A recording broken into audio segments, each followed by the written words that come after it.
प्रश्न क्रमांक 33. खालीलपैकी वेदशामक औषध म्हणून मॉर्फिनचा वापर करतात. हृदयरोपणाची पहिली यशस्वी शस्त्रक्रिया कोणी केली? डॉक्टर ख्रिश्चन बर्नार्ड यांनी केली. खालीलपैकी कोणी दोनदा नोबेल पारितोषिक पुरस्कार मिळवला? Madame Curie. खालीलपैकी कोणता रोग संसर्गजन्य नाही? कॅन्सर. मधुमेह हा रोग द्रव्याच्या कमतरतेमुळे होतो. इन्सुलिन. खालीलपैकी कोणता रोग अनुवांशिक आहे? मधुमेह. तंबाखूमध्ये असलेले द्रव्य निकोटीन. एड्स हा आजार खालीलपैकी कोणत्या घटकामुळे होतो? विषाणूमुळे. एक आण्विक स्थितीत आढळणारा वायू म्हणून सिलिकॉनचा वापर करतात.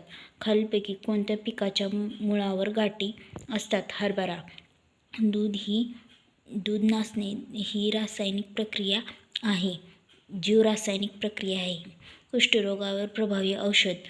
लेप्रोसिन. खालीलपैकी कोणते खत रोपांना समतोल आहार पुरवतं? कंपोस्ट खत.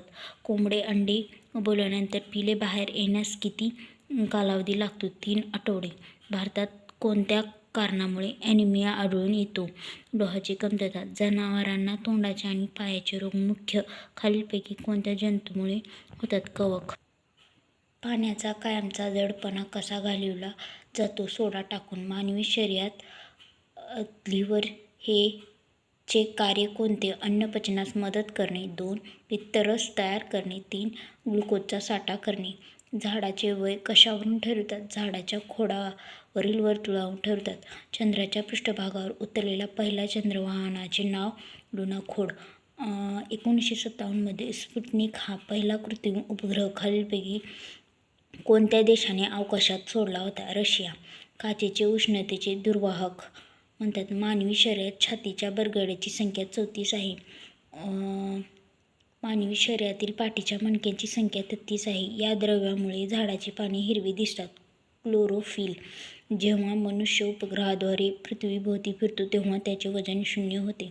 प्लेग हा रोग प्रादुर्भावामुळे होतो. उंदीर व पिसावामार्फत. मानवी शरीरात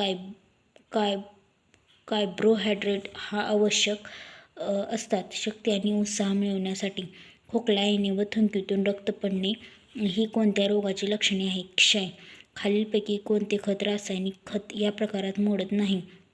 कंपोस्ट खत. हिवतापावर प्रभावी औषध? प्रायमेक्सिन. माफ करा चुकलं असेल तर समजून घ्या आपल्या सिस्टरला.